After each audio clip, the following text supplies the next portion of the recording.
పశ్చిమ గోదావరి జిల్లా తాడేపల్లిగూడెంలో మున్సిపల్ మాజీ వైస్ చైర్మన్ గొర్రెల శ్రీధర్ పుట్టినరోజు వేడుకలు అంగరంగ వైభవంగా నిర్వహించారు. ఈ కార్యక్రమంలో ముఖ్య అతిథిగా తాడేపల్లిగూడెం ఎమ్మెల్యే బొలిశెట్టి శ్రీనివాస్ తనయుడు రాజేష్ పాల్గొని కేక్ కట్ చేసి గొర్రెల శ్రీధర్కు పుట్టినరోజు శుభాకాంక్షలు తెలియజేశారు.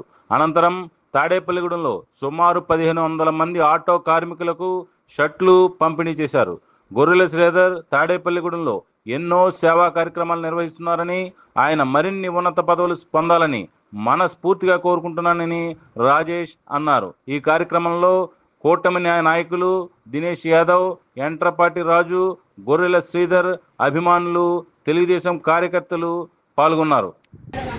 తాడేపల్లిగూడెం కూటమిలో నాయకుడు తెలుగుదేశం పార్టీలో చాలా ఎప్పటి నుంచో తెలుగుదేశం పార్టీలో మంచి సత్సంబంధాలు, మంచి సభ్యులతో సత్సంబంధాలతో ఉంటూ అలాగే ప్రతి ఒక్కరికి అండగా ఉంటున్నటువంటి గొర్రెల శ్రీధర్ అన్నయ్య గారికి ఇవాళ ఆయన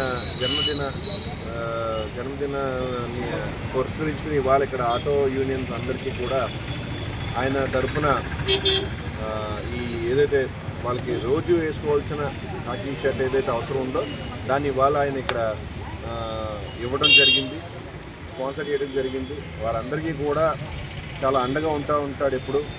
మరి అలాంటి వ్యక్తికి బర్త్డే అంటే ఖచ్చితంగా మేము ఆయనకి జన్మదిన శుభాకాంక్షలు తెలియజేస్తూ ఆయన యొక్క కార్యక్రమానికి నేను కూడా హాజరయ్యి నా వంతుగా ఆయనకి నేను ఏ రకంగా ఆయన విషెస్ తెలియజేస్తూ అదేవిధంగా నేను ఇక్కడికి రావడం జరిగింది. అలాగే విషెస్ కూడా తెలియజేస్తూ ఉన్నాను. రానున్న రోజుల్లో మరిన్ని పొజిషన్స్లో ఆయన చూడాలి. ఇలాగే ఆయన ఇప్పుడు ప్రతి ఒక్కరికి ఈ ఏదైతే ఆటో కార్మికులు కానీ లేకపోతే దైవ కార్యక్రమాల్లో కానీ లేకపోతే ఇతర మంచి కార్యక్రమాల్లో ఎప్పుడూ పాల్పంచుకుని ఎప్పుడూ దాన్ని ప్రోత్సహిస్తూ ఉండే గొర్రెల శ్రీధర్ గారికి మరొకసారి ఈ రోజున పురస్కరించుకుని ఆయనకి మా జన్మదిన శుభాకాంక్షలు తెలియజేసుకుంటూ సెలవు.